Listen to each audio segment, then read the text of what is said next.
Now, ngayong umaga, gusto ko kayong turuan ng isang magandang halimbawa, lesson and principle, wisdom from the life of a wealthy man in the Bible. Ang pangalan ay walang iba kundi si Job. Ang Tagalog ay Job. Manalangin po tayo sa ating panimula. Dakila naming Diyos, Panginoon, salamat po sa umagang ito. Hayaan po ninyo ng inyong banal na Espiritu ay kumilos sa aming mga puso. Hubugin mo kami, Panginoon, ayon sa mga aral, prinsipyo at alituntunin ng iyong salita. Excited po kami na matuto sa ehemplo ni Job. Tulungan po niyo ako, anoint my lips, and may we go from this place blessed and transformed by the principles of your word. Ayaw namin po na ang mga sitwasyon o mga damdamin namin ang silang maging dahilan ng aming conduct at behavior. Gusto naming malaman ang mga prinsipyo sa Biblia.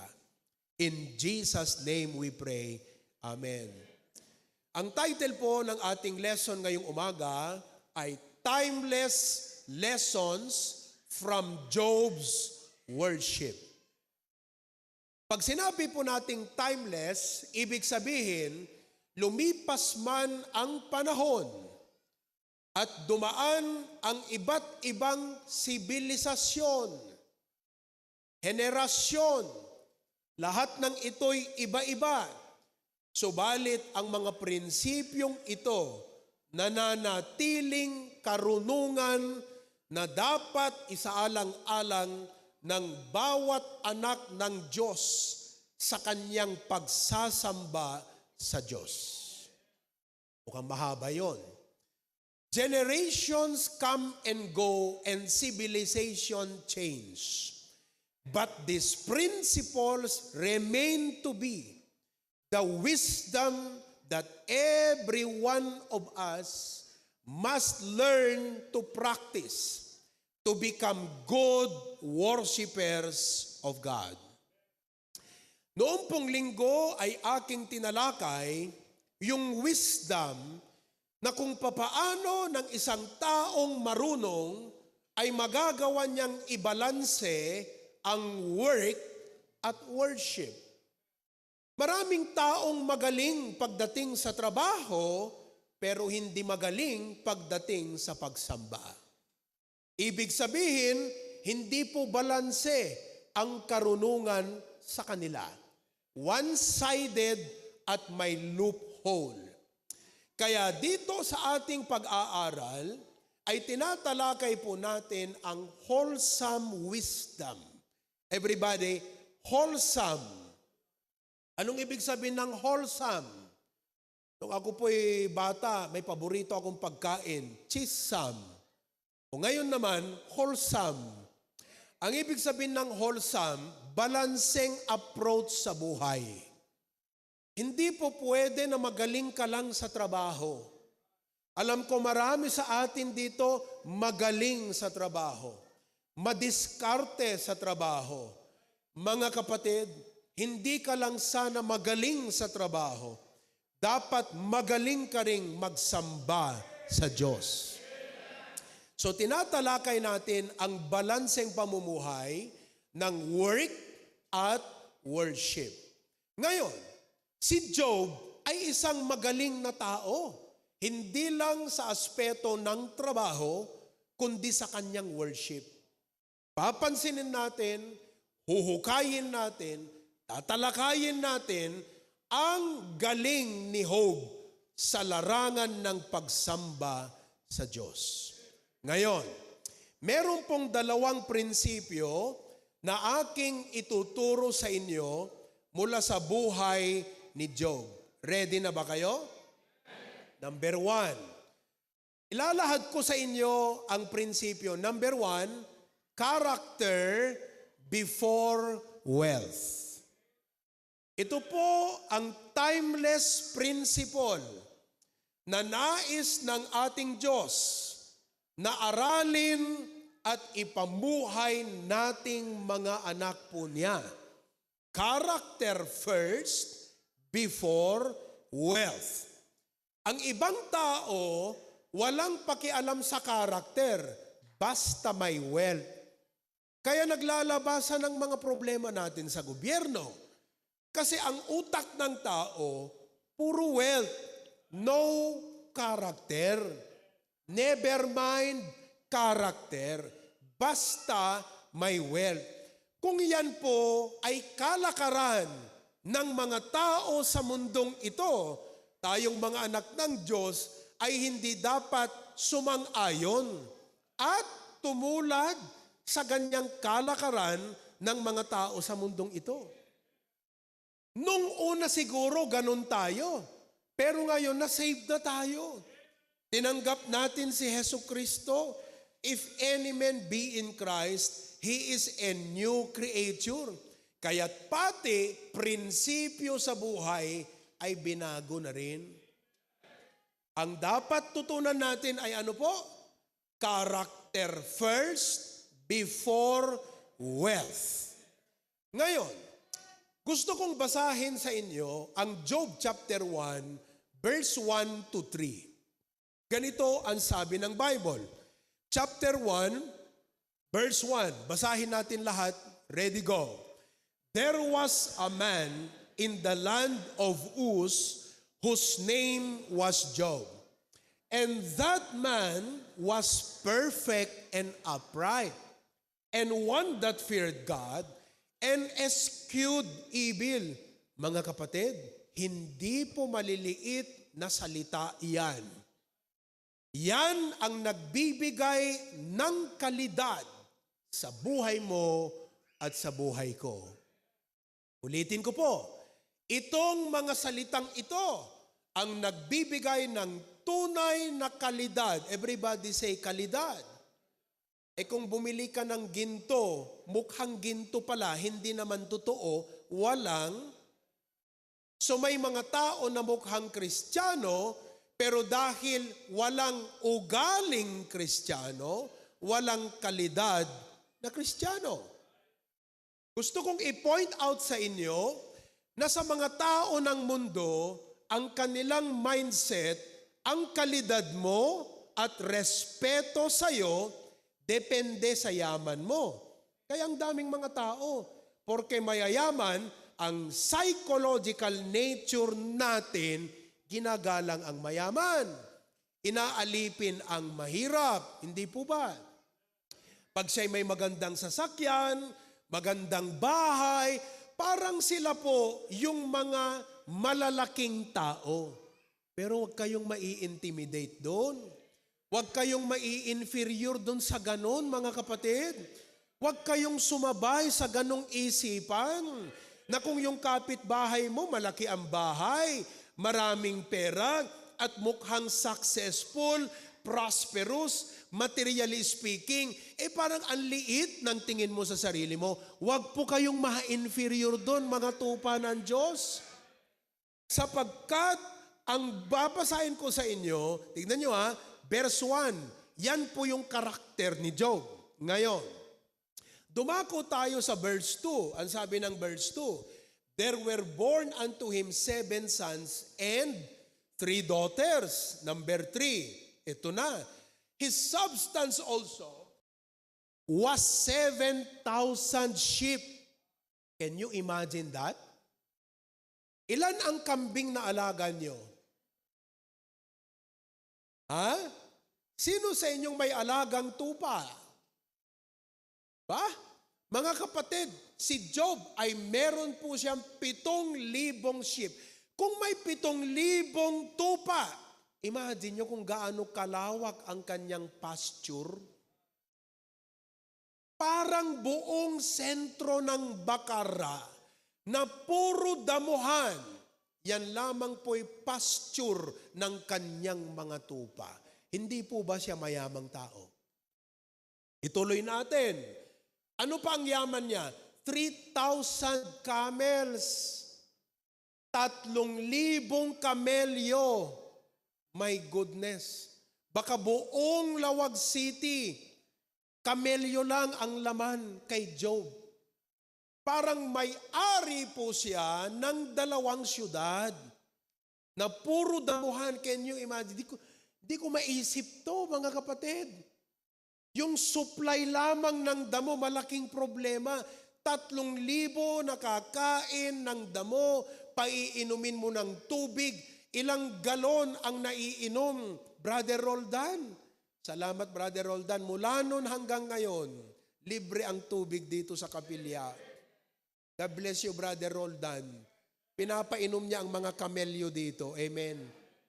Painumin mo yung kamelyo, ilang galon kada araw ang Mga kapatid, hindi biro ang financial wealth ni Job. Okay? Tuloy natin. And 500 yoke of oxen, 500 pares, that is 1,000. Kung nanganak pa lahat ng mga babae na yon. And 500 she-asses, mga kabayong maliliit, very great household, so that this man was the greatest of all the men of the East. Hindi po itinatanggi ng Biblia ang yaman ni Job. Pero ang gusto kong ma-realize nyo, mga kapatid, bago siya pinakilalang mayaman na tao, pinakilala siya base sa kanyang kalidad at ugali. Kaya pansinin niyo ulit, basahin ko muli verse 1, 2, 3 ng mabilisan. Ganito ipinakilala ng Biblia si Job. Verse 1, there was a man in the land of Uz whose name was Job. That man was perfect, upright, one that feared God, eschewed evil. Pag hindi mo nababasa yung 2 and 3, dyan pa lang, totoong mayaman na si Job. Ipinapakita ng Biblia sa atin na bilang anak ng Diyos, ang dapat nating unahin o prioridad na pagyamanin ay hindi lang po ang pera o kayamanan. Ang unang dapat pinagyayaman natin ay ang ating ugaling anak ng Diyos. Kaya tingnan yung pagpapakilala, perfect, upright, feared God, eschewed evil. Alam nyo bang ibig sabihin ng perfect, mga kapatid? Ang ibig pong sabihin ng perfect, not double life. Hindi po siya sa sentidong sinless, perfect, flawless, walang kasalanan, hindi po yun. Ang perfect sa word na ito, ibig sabihin, no double life. Hindi po siya yung Kristiyano na nagpipraise the Lord sa linggo sa church, tapos nagmamadyong ng Lunes, hindi po siya ganon. Kundi kung sino siya bilang Kristiyano sa loob ng simbahan, ganon siya sa bahay. Ganon siya sa eskwelahan, sa trabaho. At kung saan man siya pumunta, he does not live a double life. That is perfect. Mga kapatid, yan ang dapat nating aralin. Mga estudyante, ipakita niyong Kristiyano kayo sa eskwelahan. Mga nagtatrabaho at nagnenegosyo, ipakilala niyong Baptist kayo para matakot kayong mandaya sa kapwa. Ipakilala niyo na member ka ng HBBC para may magbibigay dahilan sa'yo na huwag kang mangloloko sa kapwa. I mean, the word perfect means wholesome. No double standard. Pwede bang yan ang una nating iayos sa buhay natin bago nating isipin kung paano palaguin ang ating mga trabaho at negosyo? Pwede bang ito muna ang una nating iayos, mga kapatid? Yung ating karakter. Pangalawa sa karakter ni Job, hindi lang po siya, he was a perfect man, pero sabi ng Bible, upright. Ang ibig sabihin po ng upright, matuwid sa kanyang mga transactions. honest. Yan po. Fair in dealings. Yung pagka sa negosyo, kumita ako, pero ikaw na bumili, sulit ka rin. Yan po ang, kasi kung bakit ko tinatalakay, Pastor, bakit mo tinatalakay ang pagnenegosyo? Hindi ka naman businessman. Mga kapatid, kung merong dapat tayong paghuhugutan ng prinsipyo sa pagtatrabaho, karera at pagnenegosyo, dapat prinsipyong makabiblia, hindi makamundo, hindi ring makasarili. Ang ibig sabihin ng upright, kung si Job upright, hindi po siya yumaman dahil sa flood control. Hindi po siya yumaman dahil sa corruption. Hindi siya yumaman dahil nagnakaw sa kaban ng bayan. Hindi po siya naging ganon kayaman dahil nanlamang siya sa tao. Sinasabi ng Biblia na bago siya mayaman, siya'y matuwid na tao. Mga kapatid, timeless po na itong prinsipyo na ito ay ating alituntunin sa buhay na pag tayo po'y nakikipag-negotiate sa tao, siguraduhin natin na hindi lang tayo ang kumita, kundi yung tao, sulit din po siya. Ang tawag dyan, fair business. Pwede bang pakisabi natin sa ating katabi, fair business. Hindi po one side lang, na ikaw lang ang naging na-benefit. Ano ba yung Tagalog doon? Ikaw lang, sa'yo lang yung pabor ng transaction na yon. At doon sa kapwa, wala. Mga kapatid, yan po ang upright. Ang upright, he does not manipulate. Amen po ba? Sasabihin ng totoo, alam nyo ba recently, hindi ako negosyante, pero nakita nyo yung post ko, nagbenta ako ng piano. At hindi ko binenta yun para kumita na, binenta ko yun para makatulong. Kasi po, may binili akong mas maganda pang piano, kailangan ko lang bumalik yung pera. Kaya kailangan kong ibenta tong lumang piano. Wala pang 5 minutes, pinag-agawan ng 4 na pastor. Totoo yan. Iisa lang po yung unit. Hindi naman pwedeng paghati-hatian nila yung isang piano. Paano pa yun? Sa kanya yung string, sa kanya yung pedal, sa kanya yung kaha, at sa kanya naman yung mga tikla. Pwede ba yun? Isa lang. Sabi ng isa, Pastor, ipareserve mo. Kaya ang mapalad na nakatanggap ng piano na yan ay ang First Baptist Church ng Pinili. Fair ang presyo. Sinabi ko pa sa kanya, Pastor, may issue ito. Slight issue.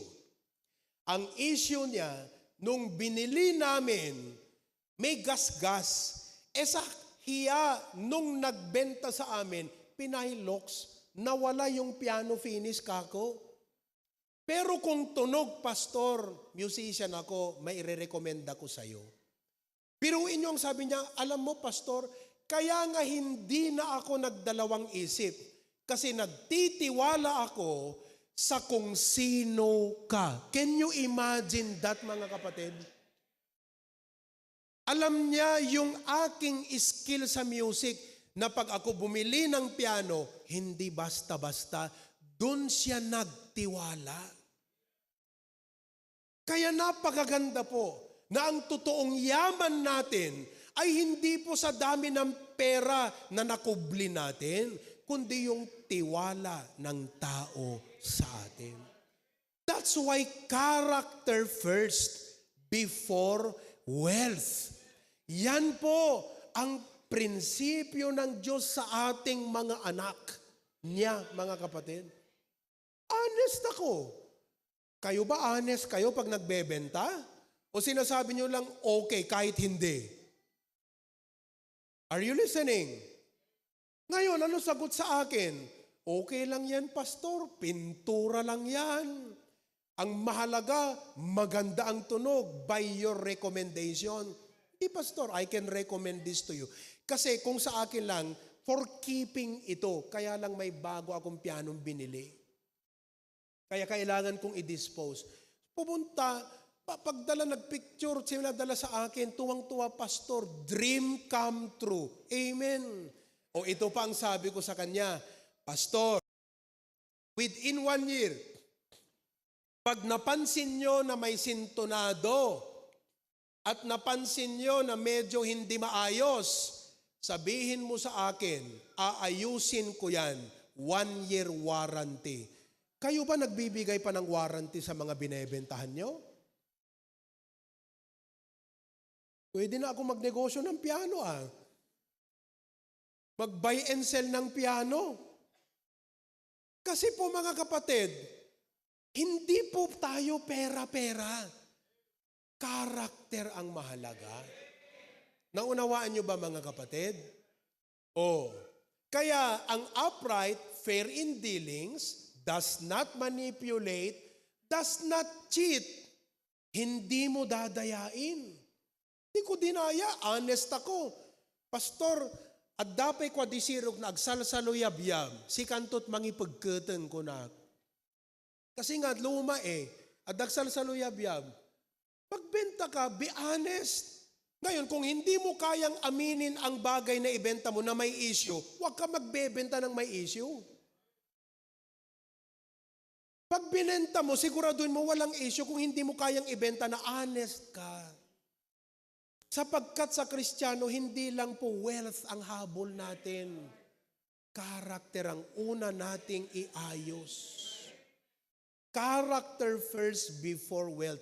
Yan po ang pinapansin, gustong Diyos mapansin natin sa buhay ni Job. At alam ko naman, na lahat po tayo, hindi naman nagsimula sa buhay na ganun. Kasi may sinful nature po tayo Pero nakakatuwa lang at nakaka-bless. Hindi ba kayo nabibless na may ganyan kayong naririnig sa church ngayon? Na yung mga future transaction mo, yung mga future business negotiation mo, yung mga future na gagawin mo, ay maiaayos mo ito ayon sa gusto ng Panginoon? Hindi lang po ito sa mga nagdenegosyo, pati sa mga nagtatrabaho, suswelduhan ka ng tama, ibigay mo ang tamang serbisyo. Kung maaari, bilang Kristiyano, higitan mo pa ang inaasahan sa iyo. Ang tawag po sa prinsipyo ng ating Panginoong Hesus, extra mile. Yung bang nakakatuwa na ito lang yung binayaran, pero may pa-free ka pa. 1 kilo lang yung binili na ipon, inikampay ti free, 3 piraso, okay. Yung kung ikaw ay karpentero, hindi oras ang inaantay mo dahil binabayaran ka by the hour. Dapat ang prinsipyo ng Kristiyanong nagtatrabaho, hindi ka pinababayaran by the hour, pinababayaran ka by the output.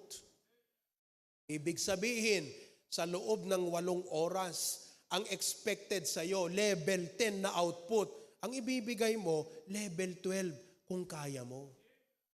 Kasi po, character first before wealth. Naunawaan niyo po ba? Diyan po nagsisimula ang kwento ng buhay ni Job.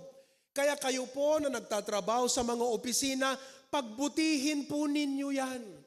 I hope na with this message, yung palagi nating angal, nakakapagod magtrabaho. Ngayon po, hindi na ganyan ang espiritu mo.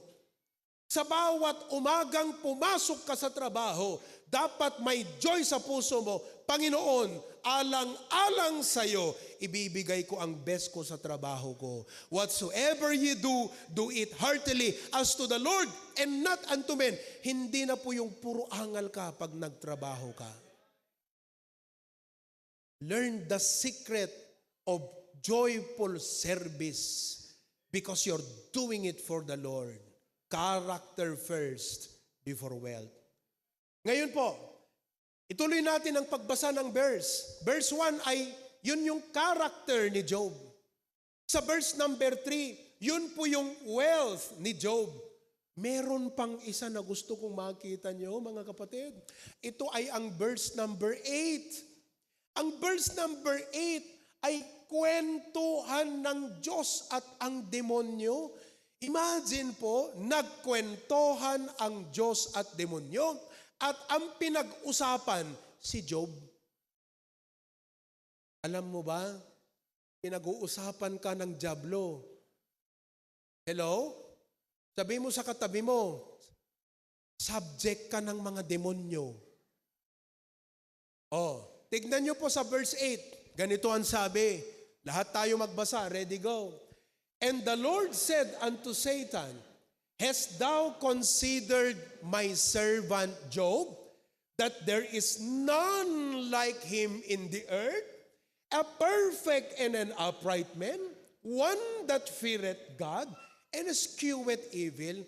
Ang tawag po dyan sa negosyo o sa trabaho, recommendation. Diyos na po ang nagre-rekomenda kay Job. Tignan niyo pong maigi. Verse 1, character ni Job. Verse 3, wealth ni Job. Verse 8, recommendation. God recommending Job. Recommendation ni Job. Naunawaan nyo yan? Ngayon, tignan nyo pong maigi ha. Sa kwento, ang nagsimula ng kwentuhan ang Diyos. Nakinig ang dyablo. Tignan nyo pong maigi. Okay? Ang ipinagmalaki ng Diyos kay Job, hindi po sinabi ng Diyos kay Job, tignan mo ha, blines ko yan si Job. Hindi po ganun eh. Minsan doon tayo nakatingin, kinokompara natin ang buhay natin sa iba base dito. Are you listening? Alam mo ba na ang ipinagmalaki ng Diyos, hindi niya sinabi, tignan mo ha, blines ko si Job. Hindi. Ang sabi ng Diyos, tignan mo yung karakter ni Job. Kaya ang tunay na maipagmamalaki ay hindi po kayamanan, kundi karakter. Ulitin ko po. Ang tunay na maipagmamalaki nating mga anak ng Diyos ay hindi po kayamanan, kundi karakter. Are you listening? So the character of Job comes first before his wealth. Amen po ba? Kaya kahit nung nawala ang lahat ng kanyang mga kayamanan, hindi nagbago si Job. Kay Satanas, sabi niya, di, kaya lang naman yan faithful sa'yo, loyal sa'yo, kasi blines mo eh. Are you there? Kaya daw loyal si Job, kasi blines ng Diyos. Parang lumalabas that wealth builds character. Hindi po. Wealth reveals your character. Kung nung yumaman ka, hindi ka na nakita sa church. Character po yun. Kung nung yumaman ka, naging mayabang ka na sa church, na dahil marami ka nang binibigay, akala mo pwede mo nang kontrolin ang pastor at meron kang say sa dapat financial decision ng ministry. Porque ikaw yung may malaking giving. You thought you were only building wealth, but now you are building up your ego. Mga kapatid, nagbago ka. Wealth reveals your character. So nakikita ninyo, dito po sa ating mga anak ng Diyos, hindi wealth first, character first. Alam nyo mga kapatid, bilang inyong pastor, I pray that God will prosper you materially. But the priority is our character. Hindi po maganda at hindi tama na pag ikaw ay nakaangat sa buhay material at pagpapala, ay parang feeling mo meron ka ng say sa church. Are you there? Na parang iisipin mo, dapat nga hindi na ako pinagsasabihan ni pastor. Hindi na ako dapat pang pinapagalitan ni pastor. Hindi niya ba alam, ako ang pinakamalaki ang naibibigay dito? Mga kapatid, ipapaalala ko sa inyo na kahit ang ating mga ibinibigay, hindi po atin. Sa Diyos po yun. Kumbaga, eto, you give to God what is God's in the first place. So wala tayong yabang, kundi privilege na tayo makapag-exercise ng grace of giving. Alam nyo, mahalaga po ang mindset na yan sa bawat church. Nakakalungkot. Ang daming mga churches ngayon na ang mga members, porke yumaman, nagkaroon, mayayabang na. Feeling nila may say. Are you there? Nagiging rebellious. Ayaw nang ma-rebuke at ayaw nang makorek. Mga kapatid, I would rather you don't give your contribution to the ministry and, remain humble and teachable. Being your pastor, I am more concerned, character first before wealth. Amen po ba? Okay. Tumako tayo doon sa last. Okay na yon? Okay na ba sa inyo yon? Sa mga kapatid nating nanonood dyan, okay na ba sa inyo? Okay, so ulitin ko po ha. Wealth does not build a man. Wealth reveals a man.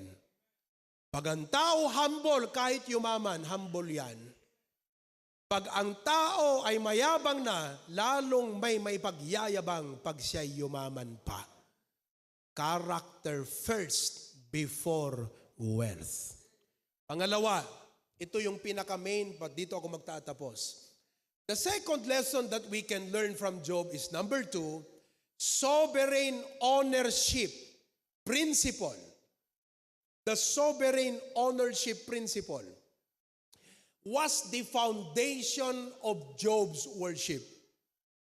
So, hindi lang po magaling si Job pagdating sa trabaho, mahusay at matinong tao pagdating sa trabaho, siya rin po ay magaling na worshiper of God.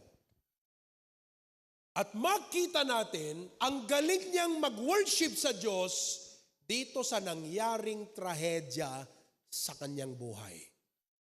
Yan din po ang gusto kong ituro sa inyo ngayon ha.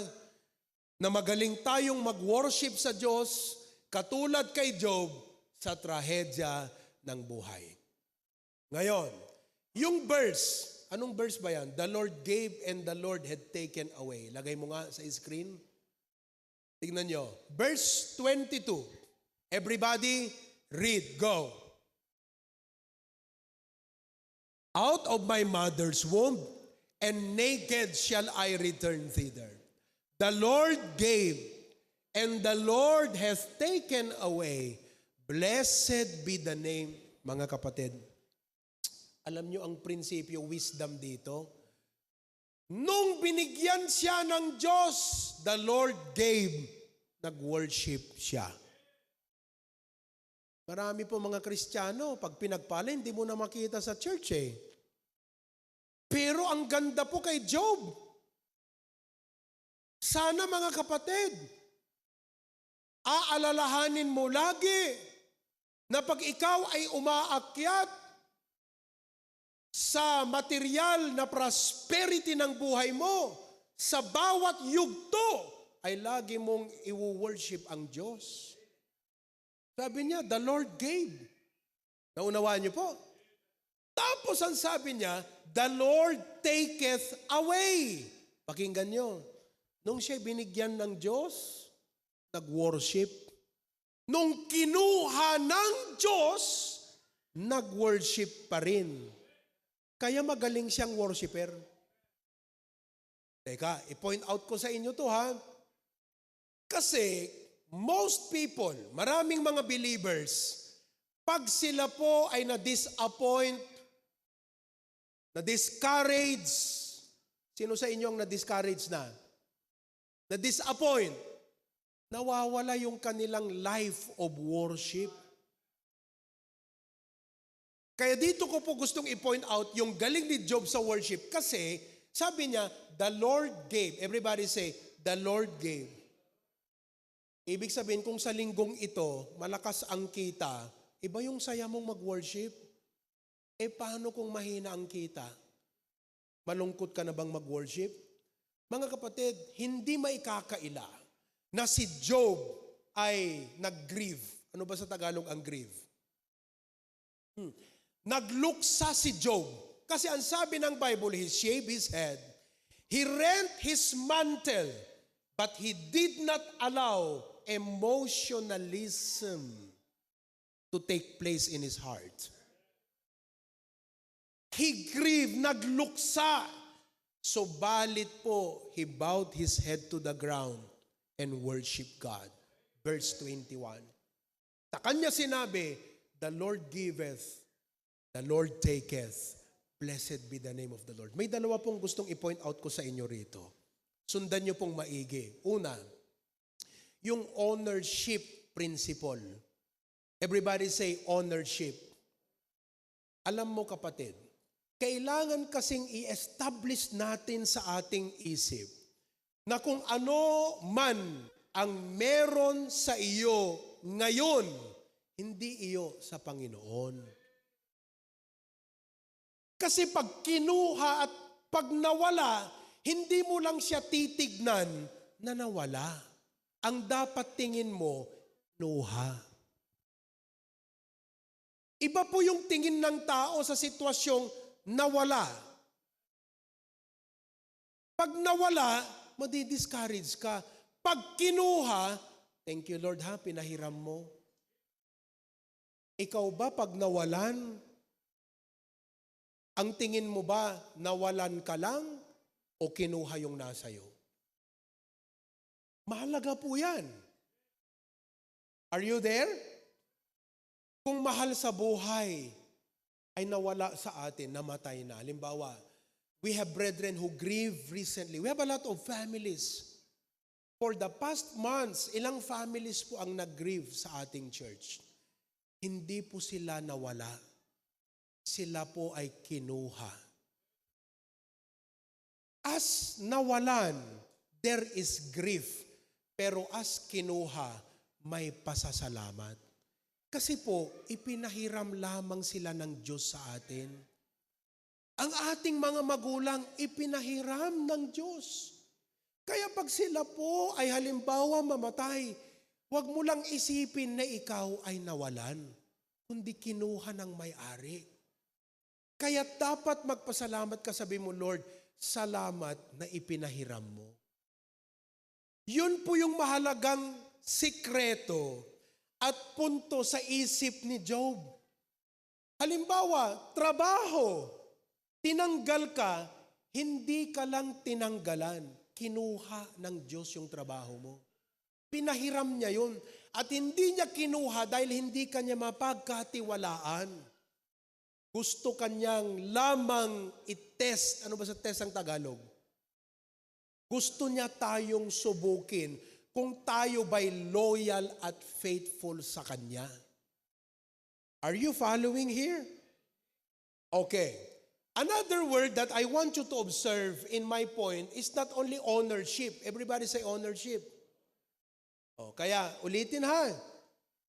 Pag ikaw ay nawalan, huwag mo lang siyang tignan ang sitwasyon na ikaw ay, pag-isabi po, ikaw ay, kundi anong nangyari? Sinong kumuha? Okay. Kung titignan po nyo, sino ang talagang kumuha ng mga ari-arian ni Job?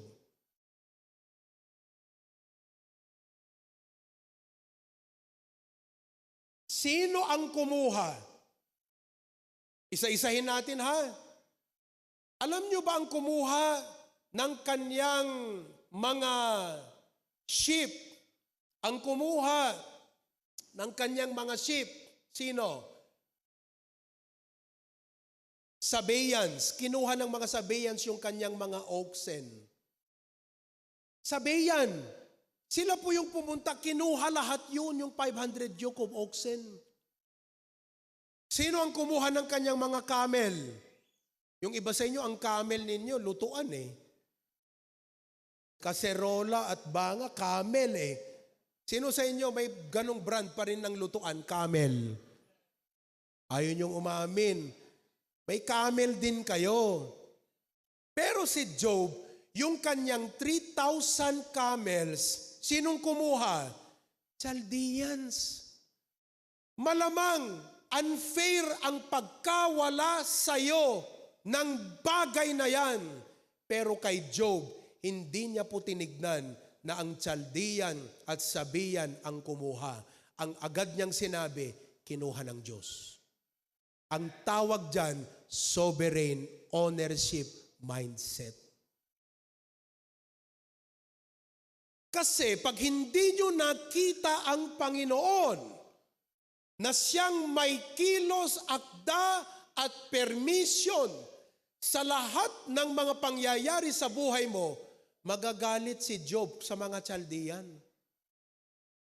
Ilang beses ka nang nag-aksaya ng stress mo sa galit mo sa mga taong nanloko sa'yo.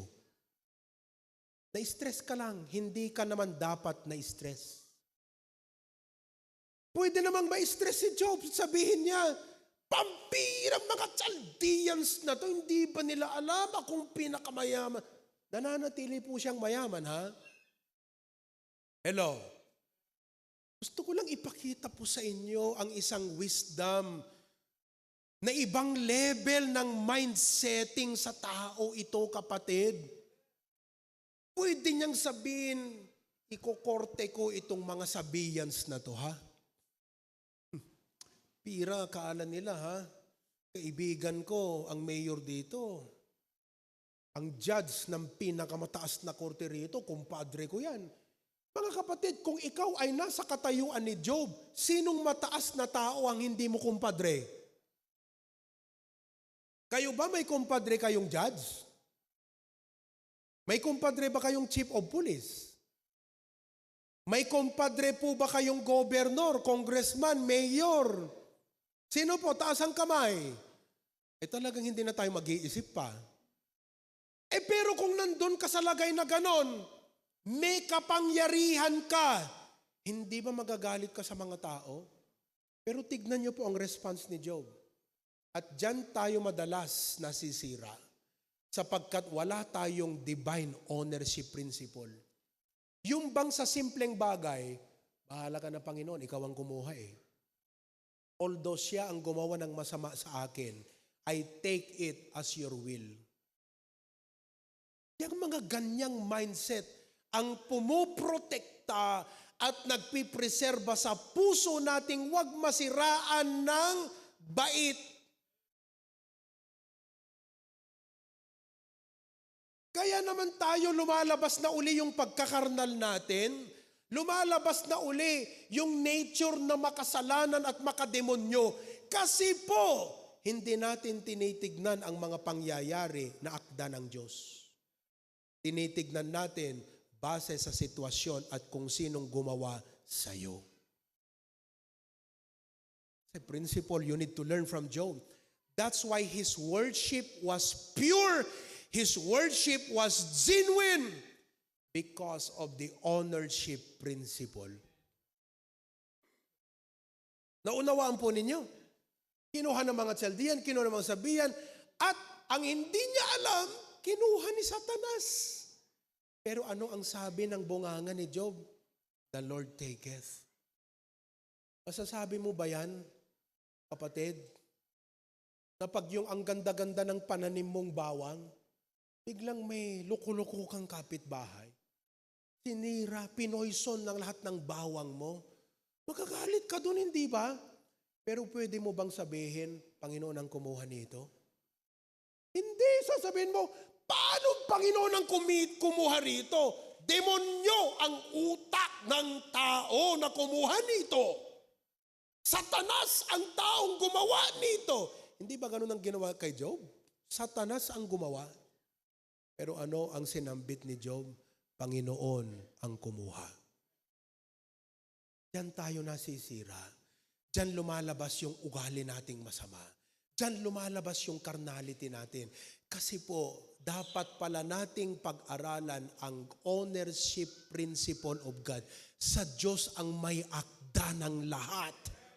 Pati po itong ginawa ng Satanas at demonyo sa kanya, akda pa rin ito ng Diyos. Kaya para ma-preserve tayo, tumingin tayo, this is the Lord's doing. Sabi, lalim mga kapatid, no? Sabi mo sa katabi mo, parang hindi ko kaya yun, sister, ah. Hindi ko kaya yun, Brad. Kasi kung ako yun, Brad, uupakan ko sa Facebook yan, Brad. Ay, wag siyang magpapakita sa akin, Brad. Ay, sasabihin ko sa'yo. Ay, naku, Brad. Magkasalubong lang kami dyan sa SM, Brad. Malilimutan kung Kristiyano ako, Brad. Kasi hindi mo tinitignan ng Diyos. Alam nyo ba, mga kapatid, ito ang sekreto ng mga great men sa Bible. Alam nyo ba si Joseph, binenta ng kanyang mga kapatid? Ikaw ba ang kapatid? Ibenta ka ng mga kapatid mo? Sarili mong kadugo na inaasahan mong magmamahal sa'yo, magmamalasakit sa'yo, tatratuhin ka ng ganon? Kung wala kang sovereignty of God mindset, magagalit ka sa mga kapatid mo. Magtatanim ka ng sama ng loob sa mga kapatid mo. Pero tignan niyo po ang lumabas sa bibig ni Joseph nung sila'y magkaalaman na nandun pala kapatid niya. Anong sabi sa verse 20 ng Genesis 50? But as for you, hindi niya po inaalis ang realidad, ha? Nandun pa rin. As for you, ye thought evil against me. Alam ko, masama ang binalak niyo. Masakit, Kuya Eddie, ang ginawa ninyo. Pero ang sabi niya, God meant it unto good. Akda ng Diyos ito. Upang ano? To bring to pass, upang matupad ang alin? As it is this day, to save much people alive. Ibang level po ng utak at puso yan, kapatid. Timeless po yan. At mga kapatid, mga kapwa anak ng Diyos, gusto ko po na ituro sa inyo, this is what God wants us to learn in life. Na sa mga dinadanas mo ngayon, ito man ay sa kapwa mo, sa kamag-anak mo, sa kaibigan mo, o minsan kahit kapatid mo pa sa pananampalataya, ay hindi mo lang yan titignan bilang sitwasyon, kundi titignan mo ang Diyos, may sovereign plan of God. The sovereignty of God and the ownership of God. At dahil dyan, makakapagsamba ka pa rin sa Diyos na walang galit, puot at sama sa iyong puso.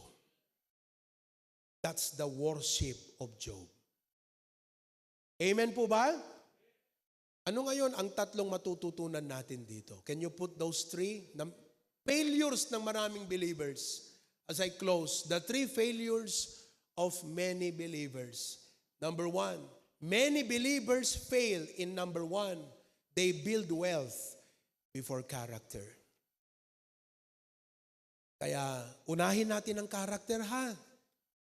Mga tatay, seryosohin nyo yung topics natin ng family devotion, ha?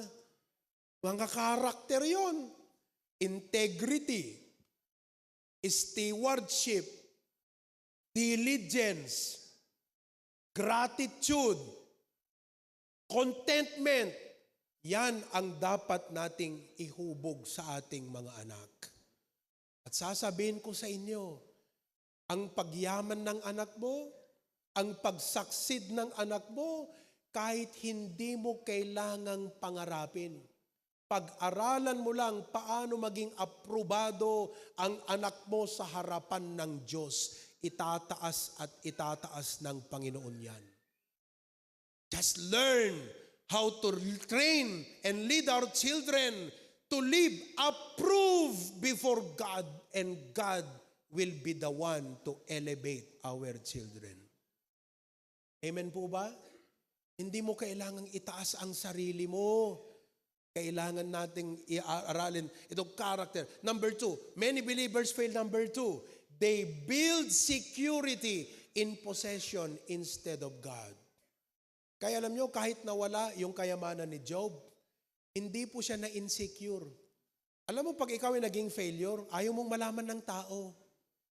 Ang tawag dyan, insecurity. Kaya ayaw mong malaman, ayaw mong sabihin, gagawa ka ng kwento. Si Job, hindi. Alam mo kung bakit? Wala siyang insecurity. Bakit po? Sapagkat hindi po niya itinayo ang kanyang security at identity sa kanyang yaman, sa kanyang mga anak. Tandaan nyo, pati mga anak niya nawala, pero hindi po niya yun itinayo ang kanyang identity. Hindi rin po sa kanyang success. Kaya kahit nawala ang lahat nun, hindi po nawalan at nasira ang sense of identity ni Job. Mag-ingat po kayo. Ito po'y isang philosophy sa Biblia. The moment you build your identity and your successes, walang masamang mag-post sa Facebook if the goal is to inspire. But if your goal in posting on Facebook is to get likes, to get people na parang makita nila, wow, I am now somebody, let me warn you, kapatid, huwag mong gagawin yan. Di baling huwag ka na lang mag-post sa Facebook kung yun lang din ang dahilan sapagkat sinisira mo ang sarili mo. You're building false security. You are building a false identity. Kaya pag nag-fail ka dyan, bagsak ang buong pagkatao mo. Are you listening? Mahaba, no? Malawak tong sakop ng ating lesson na pinag-aaralan. Ano po? Amen po ba? You'll see that. They build security and identity in possessions instead of God. So for Job, there was no insecurity. Kaya kinuha ng Diyos, ganun lang. The Lord give it, the Lord take it, blessed be the name. And number 3, this is where many believers fail. They worship based on circumstances. Kaya mga kapatid, are you still alive? When you have wealth, pakilagay nyo nga yung mga puntong ito. When you have wealth, nilagay ko to eh. When you have wealth, worship God. No wealth, worship God. Pag binigyan ka, anong gagawin mo? Worship God. Pag kinuha ng Diyos, anong gagawin mo? Worship God. Tandaan nyo yan. Next. Pag healthy, worship God. Sino sa inyong malusog ngayon? Wala? Sinong gutom? Amen. Ayun. Okay. If you're healthy, worship God. But if you are sick, worship God. Kagabi, agpaypayagpag, kakabsat, kalagtrang kaso trik na, kasi ti apo medyo na nagpiyana itang abigat. Pero still, kahit nawalan ka na ng lakas, worship God. Nice job, worship God. Tinanggal ka sa trabaho, hindi po yung boss mo ang tumanggal sa'yo, Panginoon. Kunin mo lang yon and worship God. Promoted, worship God. Overlook, ano ba sabihin ng overlook? Yung ang galing-galing mo pero hindi ka napansin, iba yung prinomote. Ikaw dapat umaasang ma-promote. Yung taong wala namang prinomote kasi nga kakilala, still worship God. Huwag mong sabihin, grabe naman itong mga taong to. Ang sabihin mo na lang, kalooban ng Diyos to. Ibang klase po, itong sovereignty of God na to. Celebrated, worship God. Yung celebrated, pinapalakpakan ka.